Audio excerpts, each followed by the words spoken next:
Global security analyst Joseph Humire joins us from Rio de Janeiro. He's the executive director at the national security think tank Center for Secure Free Society.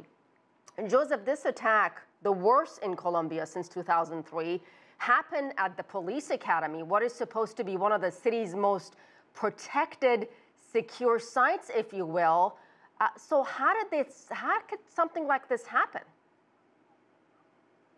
Well, first of all, it's very tragic, and my condolences go out to all the Colombian people, particularly the law enforcement community in that country, which I know very well.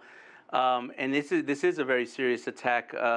These kind of things tend to happen. The ELN has been on a resurgence and an offensive in Colombia for quite a few years, at least particularly this last year. Last January, actually, in 2018, correct, they actually engaged in another attack against the law enforcement, but this one is much larger.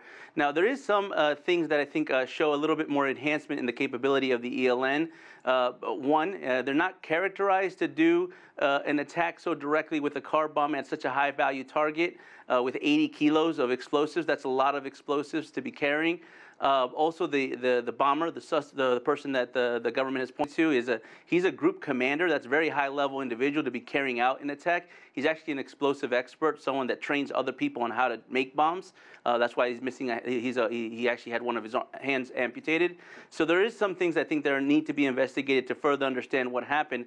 The other aspect of this is the individual, Jose Aldemar Rojas Rodriguez, who goes by the alias Mocha.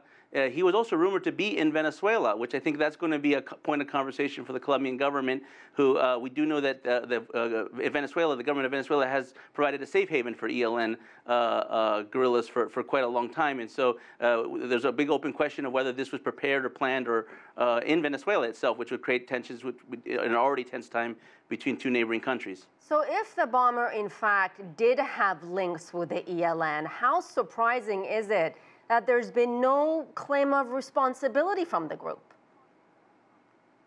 Well, that's interesting. It's a good question. You know, they have claimed responsibility for previous attacks.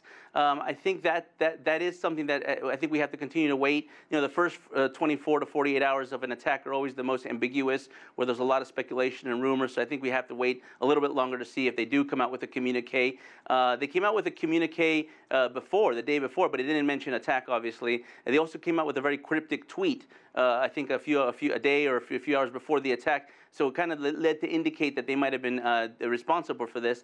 However, I should say that they are the most likely suspect, being that the police have been their #1 targets for terrorist attacks in the past. They are in a constant armed struggle with the Colombian government, and they've kind of replaced the FARC, so to speak, as the #1 terrorist group in the country that's engaged in terrorist acts in Colombia. But I'd say there are things with the nature of the attack that make me think that they got enhanced support either from a foreign government or possibly from another terrorist group that has more capability. And talks with the ELN, between ELN and the Colombian government, was already stalled. So what does this type of attack do to those negotiations? Pretty much dead for now?